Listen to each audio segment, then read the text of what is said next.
ก้นน้องก้งม่วงลาวหัวแม่นบ่เออฮะม่วงชุดที่น้องเอาลงมาน่ะนี่แต่ว่าของน้องเพิ่นชุดเพิ่นบ่คิดมามอบให้ตะกี้อะ เออก องบอกพ่อเอง กงม่วงของเขาเพราะว่าชุดก่อนน่ะก็ป้าเพิ่นก็ได้แบ่งกันแล้วเป็นดินตอนเบื้องมาก็มีคนไปงัด งานเฮือนได้ โดยงัดเอาปองเยี่ยมเลย งานเอาพงเยี่ยม เพิ่นงัดปองเยี่ยมจักเพิ่นสิเข้าไปเอาหยังเพราะว่าประตูน้องล็อกเบิดคูบานเลยเด้ปองเยี่ยมก็ล็อกไว้แล้วแต่ว่าเพิ่นไปงัดห้องของที่น้องเคยอยู่นะ อือ น้องขึ้นไปมีคนลงมาบอกมื้อน่ะน้องก็เลยขึ้นไปเบิ่งก็เลยล็อกเทื่อสอง แม่นโจรพวกวัยรุ่นเขางัดเข้าไป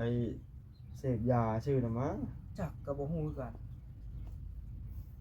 ก็บ่ได้มีแนวสิลักเพราะว่ามันบ่ได้มีหยังให้เขาลักนะมันในเนาะ โดยบ่ได้มีหยังแต่ว่าเพิ่นย่าเพิ่นงัดก็เลยมีแนวเข้าไปจังซี่ อย่าลืมกดติดตามเพื่อเป็นกำลังใจให้ผมด้วยนะครับทุกคนขอบคุณมากๆครับโอ้ยพี่น้องเอ้ยวันนี้ก็ได้คุยกับน้องตุ๊กเรียบร้อยแล้วบ่าวนะเรื่องเจาะน้ำเจาะในคุยกับผู้ใจบุญเพิ่นแล้วบอกเพิ่นแล้วพี่น้องเนาะว่ายกเลิกแล้วว่าซั่นทางบอสก็ได้บอกผู้ใหญ่เพิ่นเรื่องเจาะน้ำเจาะในให้ละน้องตุ๊กเพิ่นว่าบ่ขึ้นอยู่แล้วก็ยกเลิกเป็นที่เรียบร้อยแล้วพี่น้องเอ้ยเพิ่นก็ว่าบ่ช่วยต่อเพิ่นว่าเนาะในเมื่อจุดประสงค์ของผู้ใหญ่เพิ่นนั้น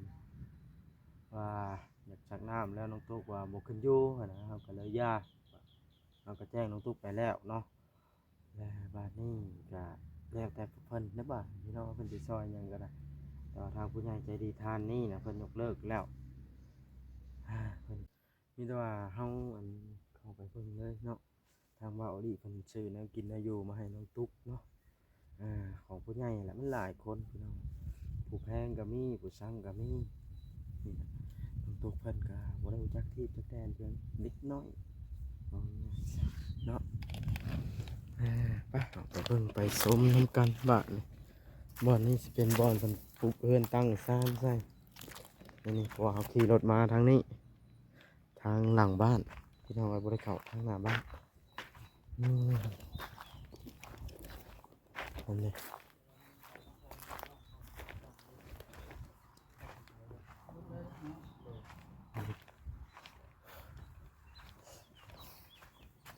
เขาลิซื้อชิ้นหมูมาบ่ นี่ ใช่โอ้สบายดี อึ้งเลยบ่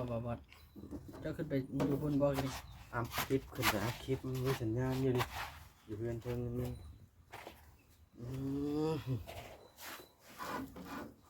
ไฟใหม่ยังเนาะ บ่ใช่ล่ะไผใหม่อ้อยน่ะมา แถวเทิง แม่ก็เจ้าจุดแป้งอ้อยเจ้า ฮ้อนได้ โดย ฝนตกไปนี่แล้วฮ้อน เงาแดดเนาะ ก็เลยล่ะประมาณ มื้อนี้กับเมื่อวานแหละร้อนแฮงเลยเมื่อวานนี้ไปตั้งแต่เช้าเบิ่งโมง8 9โมงขึ้นเฮ็ดเวียกกันยังร้อนบ่แฮงเมื่อวานนี้ แม่นแล้วฮ้อนแล้วตอนนี้ถ้าเจ้ากำลังได้แต่กระจาดเนาะ โดยเพราะว่าสังกะสีก็ได้ขึ้นไปมากไปยังมาในส่วนตัวแต่ว่าเคยเฮ็ดไปแล้วนะ กระตูบตัวเก่าเนาะ โดย กระจาดกระตูบพอได้อยู่เต็มเล็บเฮ็ดเพียงนะ หินหลาเฮ้ยเสือโตเด้งให้กูบ่เต็มบ่แล้วขนาด สำโลก 4 แต้มได้ลูกสาวนั่นนี่เลยได้น้ำทะเลมาแต้มพ่อบ่ให้แต้มมันให้แล้วว่าเรื่องตูบบ่ ก็เรื่องตูบเรา ก็คือผู้ใหญ่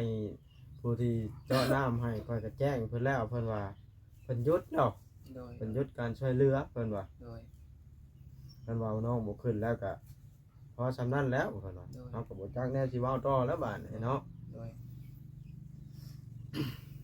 บอกว่าเราบอกฮ้อนเนาะ ฮ้อนคือกันหั่นแหละแต่สิบ่ฮ้อน เราดิถอดเสื้อเราได้ อืม ให้น้องน่ะไปเฮ็ดเวียกเดือแต่เจ้ามื้อนี้เนาะ โดย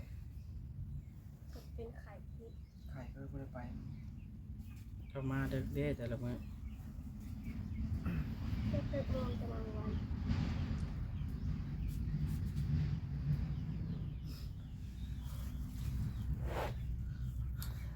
แม่นแล้วเฮาอยู่ไปกับบ่มีความสุขเฮาก็หาอยู่บ่อนเฮามีความสุขพี่ล่ะ โดย น้อยก็มีความสุขกันของเฮาเอง โดย อ่าดีนอนน้องตุ๊กเนาะ ได้ครบเบิดแล้วบ่สักเครื่องเตรียมปลูกปลูก ยังแต่ พวกสังกะสีกันเตรียมไว้อยู่มีแต่ผักกระแทะกันนั้น ยังเล็กกับปูแล้วก็ พวกเครื่องไม้เครื่องหยังเพิ่นเลย เล็กกับปูแล้วก็เงินซื้อน้ำมันตัดเสา เสาก็ยังบ่ทันได้มีบ่เดี๋ยวนี้ ยัง โดยเพราะว่ายังถาเพิ่นว่างอยู่เพราะว่าปูเพิ่นสิไปตัดไปหยังเพิ่นก็ยังบ่ว่างเทื่อ เออ เพราะว่าเพิ่นก็ยังจับอ้อยกับหยังเพิ่นนี่ ถ้าอ้ายว่างบ่ โดย อายุอ้ายน้องจะหลายคนอ้ายน้องหลายคนแล้วมันสบายอยู่ดอก โดย เฮ็ดหยังก็ช่วยกันไผเอิ้น ซอยกัน แม่นเอิ้นเจ้าบ่จักน้องตุ๊ก เปิด บ่ เรียน เพิ่น จ้ะ คุยโทรศัพท์กับผู้ไปเวียก อืม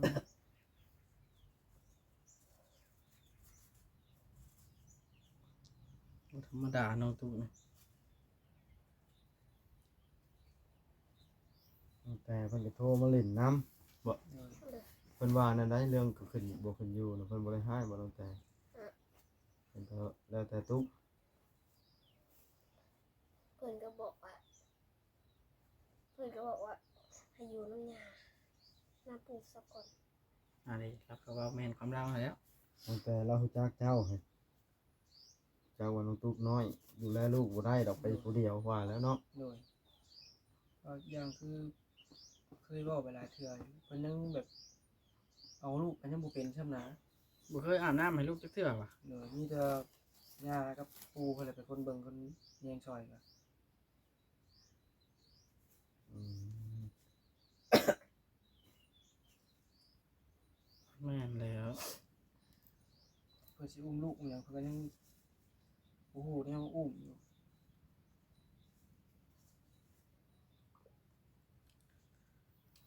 จักเดือนแล้วคนน้อยนะชื่ออะไร เดือ ล่ะ นเดือนก็ประมาณ8มื้อ9มื้อแหละ หาก็เดือนหนึงบ่เดือนนี่ เดือนปลาย ซ้ำนี่นึงว่าโอเดือนนี่ แม่น ยังบ่ได้หึงว่าเดือนนี่ มันบ่เพิ่งเลย อืมว่าหึงเติบแล้วมันข้าวเดียวหนึงเนาะ โดย คนน้อยบ่ได้ให้อยากเข้าว่าซั่น บ่เพิ่นก็มีแต่กินนมอยู่แต่นอนปกติเพิ่น ยังบ่ได้ป้อนข้าวเนาะ พยายามเลี้ยงท้องมาทานให้คนนี้ก่อน อืม ให้กระเพาะแก่สักก่อน มันก็แข็งแรงก่อน โดย มันสินานตุ้ยได้คนน้อย เพราะว่า ตุ้ยกับตุ้ย ตุ้ยบ่ได้นี่ โดยเพิ่น ไล่กับ ไว้ ตัว เลย เดียว โดย โอ้ดีแล้วสักคำเพิ่นบ่ให้กลางคืน โดย บ่ได้ให้บ่กลางคืน กลางคืนเพิ่นก็ให้แต่เวลาเพิ่นทายเพิ่นอยากนมเท่านั้นแหละ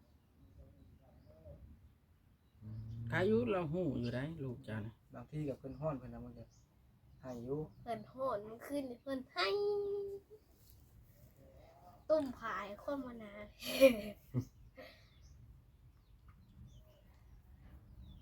ตุ้มผ้าให้อันเด็กน้อยนะบ่ เลยซองพื้นเมื่อคืนในตัวเลย ตู้ โอ้ ให้ ฮ้อนแฮง นะ ฮ้อนแฮงตุ้มผ้ามันหนาวบ่ฝนตกแล้วนะ โดย หนาวเหมือนตัว ก็ แบบ เพิ่นก็บ่ค่อยสบายนะก็เพิ่นสิให้เพิ่นเป็นหวัดเป็นหยังนะ สร้างเป็น เฮาเลยเปิดพัดลมเพิ่น ตุ้มผ้าให้คนน้อย แม่นแล้วมาลงตึกอืมดีเราลีกชื่อหมูมาให้ตามสัญญาน้องตุ๊กวานนี่พี่น้องเนาะที่แรกว่าจะไปปลงชบเขาเจ้าแล้วเขาเจ้าเอาไปก่อนแล้วตามออกมาตั้งแต่บ้านประบอน วันสว่างดิ แม่พ่อตีเด้ อืม ประวัติคือบ่ไป ไปได้หากก็ลุกได้นี่เมื่อยบ่สบายฝนก็ตกแน่ อืม เหงา ฝนตกอันทำดอกม่วงให้ซื้อนี่ฮะ จังหน่อยฮอดยามผลนี่ บักม่วงใหญ่ อยู่ใช่ล่ะ แถวบ้าน บ้านเจ้านี่ โดยแต่เพื่อนเทิงมาเล่นเมื่อวานนี่แหละ กระต้นนะบ่มึงกระต้นนะบ่ โดยรุ่นน้องเพิ่นไปเอามาให้กินก็ง่ายเติบเลย อืม ซัมโปรตีนแล้วบ่เลยนี่ จนนักเช่ากับปั้นน้อยแล้ว สิชุกแล้วหมื้นี้ ว่าอันใดก็ได้หลายบ่เลยนี่ ก็เพิ่นไปเอามาวาดชื่อนี่หลายอยู่เพิ่นขึ้นไปขอในเพื่อนเองเงี้ยงนี่ อืม แม่นในบ่อนนั้นอันนั้นบ่น้องตุ๊กในบ่อนม่วงชุกล้นทิ่มลายนั่นบ่ โดยนั่นแหละผมมีให้หน้า เออคนบ่อยากกินมะม่วงเนาะมะม่วงชุกล้นทิ่ม ก็ปีก่อนๆมันหลายเลยไปไหนแท้ชีวิตมะม่วงชุก แม่นแล้ว เลยบ่ค่อย โอ้ปีก่อนๆช่วงดันหน้ามาเบิ่งน้องตุ๊กโลกาม่วงล้นทิ่มบ่ได้ใช้ใจเนาะ เพ ตอ ราะ น ว่า นั้น ปีแล้วเพิ่นเก็บขายกันบ่มีคนซื้อคือแต่เก่าเด้เพิ่นเลยป้ามันล่นหิมเพิ่นเลย มันบ่คุ้มเนาะ โดย ซื้อก็ เพ ซื้อ ราะว่า ซื้อ แต่ละปีอะเพิ่นพอได้ขายหยังอยู่แต่ปีกายนี่บอกเพิ่นขายบ่ออกเลยม่วง มันเป็นหลายปีกายเลย หลายพูดปีนี้บ่ค่อยเป็นนะปีนี้ โดยแม่น ต้นใดก็บ่ค่อยมีบ่เป็นลาย มีแต่ นี่ บอก ด ว่า อกๆแล้วมันหล่นที่เบิด มันแดดแห้งแล้วล่ะฝนกำลังตกมานี่พอดีฮ้อนแห้งฝนตกไปก็สิจบคลิปได้บัดนี้บ่ว่าเด้ย อืม ได้ตามสัญญากับน้องตุ๊กเอ้ยบัดนี้สิเมื่อก็เด้อ โดย โอเคสบายดีดีแท้พี่น้องเนาะสบายดีบ่วัดคือตุ้ยแท้วะ อุ้ยคนเหยา ตุ้ยแห้งบ่วัดเนาะเดี๋ยวนี้เนาะ ก็ยาวแดด คนเหยาได้อันนี้แล้วเนาะน้องตุ๊ก ตามสัญญาเราบานนี่จักซักเสื้ออยู่เด้เราก็ได้ โอเคพี่น้องนี่เด็กน้อยให้แล้วอยู่เทิงนี่เราก็ น้องแต่ฝากความมาถามน้องตุ๊กเอ้ย เนี่ย ได้บอกเล่าอยู่บ่ เออ เล่าว่า ตุ๊กก็ผัวไปก้นน้องก้งม่วงเล่าหัวแม่นบ่ เออ ฮะ ม่วงชุดที่น้องเอาลงมาน่ะมีแต่ว่าของน้องเพิ่นชุดเพิ่นบ่คิดมามอบให้ตะกี้อะ กองบอกว่าเขาเอง กงม่วงของเขาเพราะว่าชุดก่อนน่ะก็ป้าเพิ่นก็ได้แบ่งให้แล้วเป็นดินตอนหนึงอะนะภาคที่ว่าน้องปุ๊กตุกน่ะเพิ่นแต่ข้าวเพิ่นเอากับอ้ายของน้องเพิ่นก็ได้ตกลงกับอ้ายของน้องว่าเพิ่นแบ่งตอนนี้น่ะให้น้องปุ๊กตุกเป็นดินของน้องน้องอีกเช่นหนึงก็เป็นแต่กกม่วงมันอยู่ในแดนน้องก็เอาอะนะ เอา แต่ว่าต้นไหนที่ยังอยู่ก็เป็นของเพื่อนน้องกับบ่ต้องบ่ยุ่งอีก อืม ถ้าอ้ายบ่เชื่อก็ขึ้นในเบื้องรถต้นที่ว่าน้องป้าไว้ของเพิ่นน่ะ เอาลงมากกก็เลย สอง สอ ตัว ง เป็นกุ๊กตันแดนเลยเด้กุ๊กเป็นแดนทั้งพี่ บ่ น้อง บ่แม่นแดนกับคันอันลุล่วงกันละคอแบ่งกันก็บ่เป็นหยังดอก โดยเพราะ แบ่ ว่าง อะไรกุ๊กม่วงอ่ะ แม่ว่ามันหลายกกม่วง6-7 ต้นเพิ่นบ่ น้องเอาแต่เพาะแต่ภาคดินของน้อ เก้าง เท่า ต้ นั้น นเพราะว่า กุ๊ เพิ่ ก น ม่วง เคยบอกกันไว้แล้วว่าแบ่งให้แล้วกุ๊กม่วงก็เป็นของพวกน้องคือกันน้องก็เลยเอาแต่ลงมาแต่2ก๊ก3ก๊กเพราะว่าก๊กที่พวกน้องเอาลงมาก็เป็นของบ่คิดมามอบให้แน่ เอาก็เลยกลนเอาเนาะมาปลูกอยู่พี่เอามาพี่มันใหญ่ไว้โหดเลยเนาะ มีหมกม่วงมีหมกนาวน้องเอาลงมา มันอึดหน้าอ่ะนะมัน เพราะ สิ ว่า ตายกับ น้ ปลา องว่าสิขึ้นไปเอาลงมาอีกไปเบิ่งมันอีกตายเบิด กงม่วงอะไร โดยพักคะก็ยังบ่เห็นน้องปลูกไว้กำลังเป็นยอดว่าสิขึ้นไปเบิ่งมีคนมาเอาไปแหละพักคะพักกูดมีคนเอาไปน้องก็เลยยา มีแต่ว่าบัดนี้ยานมันพิษกันแล้วมีแต่ว่าคันสิเฮ็ดหยังก็ลุล่วงกันก่อนเพราะว่ามันสิเกิดปัญหามาน้ำหลังไว้มาอื่นแล้วบางทีตั้งแต่เราคิดว่าพวกม่วงแล้วแบบนี้สิก้นเอาก็บ่ได้คอแล้วก่อนบางทีแบบนี้นะเธอเราอยากมาอยู่เลยซะมันสิยากแบบนี้นะฮะคุยกันกับเว้ยให้เข้าใจเด้อน้องทุกเด้อเรื่องนี้ก็ได้เราก็สิบ่ได้ให้ดอกกันลุล่วงคอกันก่อน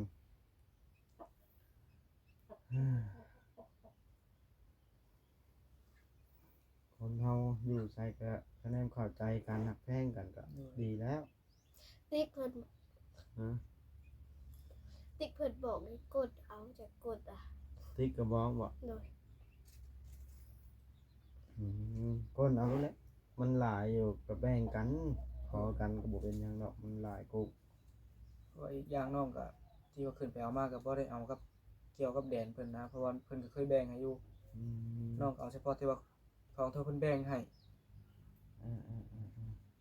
ก็คื คือแถวห้องน้ำแถวหยังก็เป็นภาคของเพิ่นเป็นเขตของเพิ่นน้องก็บ่ยุ่งอยู่แล้ว อืม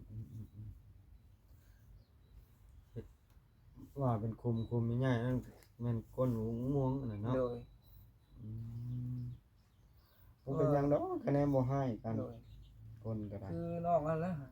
น้องบ่ได้อยู่คนเดียวนั่นขึ้นในเบิ่งมาก็มีคนไปงัด งานเฮือนไหม โดยงัดเอาปองเยี่ยมเลย งานเอาพงเยี่ยม เพิ่นงัดปองเยี่ยมจักเพิ่นสิเข้าไปเอาหยังเพราะว่าประตูน้องล็อกเบิดคูบานเลยเด้ปองเยี่ยมก็ล็อกไปแล้วแต่ว่าเพิ่นไปงัดห้องของที่น้องเคยอยู่นะ อ่า น้องขึ้นไปมีคนลงมาบอกมื้อน่ะน้องก็เลยขึ้นไปเบิ่งก็เลยล็อกเสื้อซอง แม่นโจรพวกวัยรุ่นเขางัดเข้าไปเสพยาชื่อน่ะมั้ง จักก็บ่ฮู้คือกัน ก็บ่ได้มีแนวสิลักเพราะว่ามันบ่ได้มีหยังให้เขาลักนะมันในเนาะ โดยบ่ได้มีหยังแต่ว่าเพิ่นย่าเพิ่นงัดก็เลยมีแนวเข้าไปจังซี่ อืมโดยฮ่า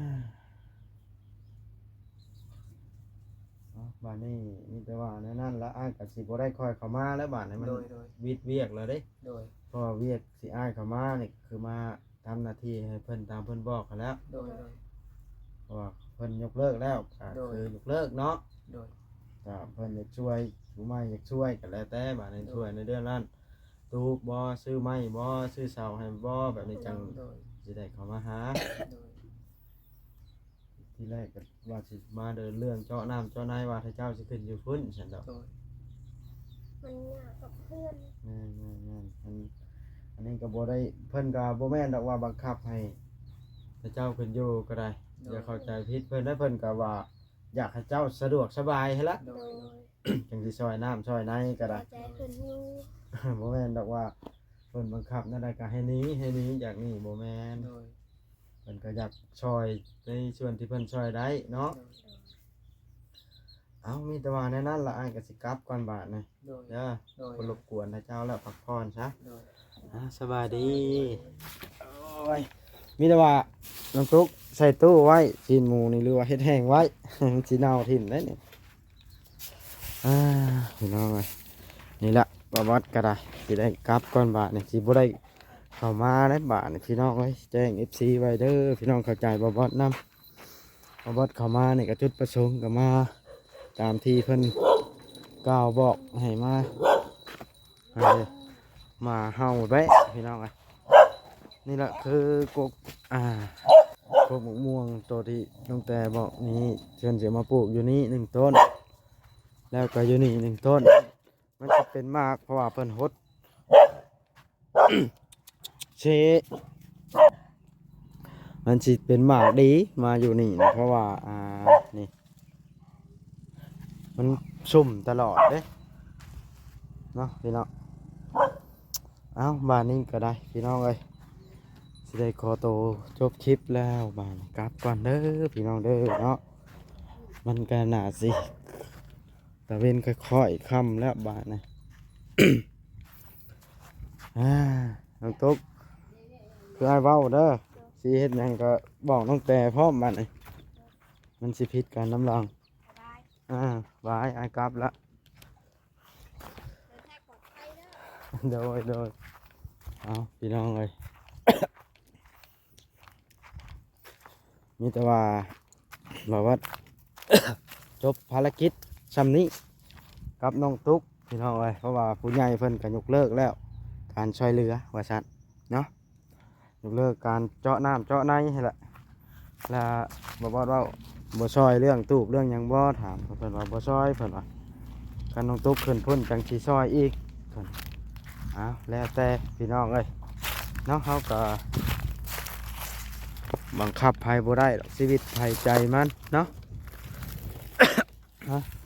บ้านนี้กราบก่อนพี่น้องไอ้ฮ้อนแดดหลายไปทางใดก็จนสิเป็นไข่เป็นหนาวคู่มือในฮ้อนแห้งอีหลีพี่น้องเอ้ยจักความสิเฮ็ดทางบ่วัดก็ได้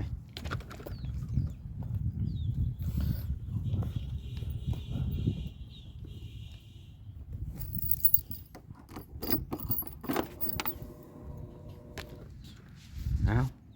สำนี้แหละพี่น้องขี่รถก่อนบ้านนะบ๊ายบายเด้อคลิปหน้าจะพบพอกันใหม่ สิไปพ่อกันอยู่ไสก็ได้พี่น้องเอ้ยฝากพี่น้อง FC กดไลค์กดแชร์ฝากติดตามและเป็นกำลังใจให้ทางบ่าวบอสแน่เด้อพี่น้องเด้อเนาะบ๊ายบาย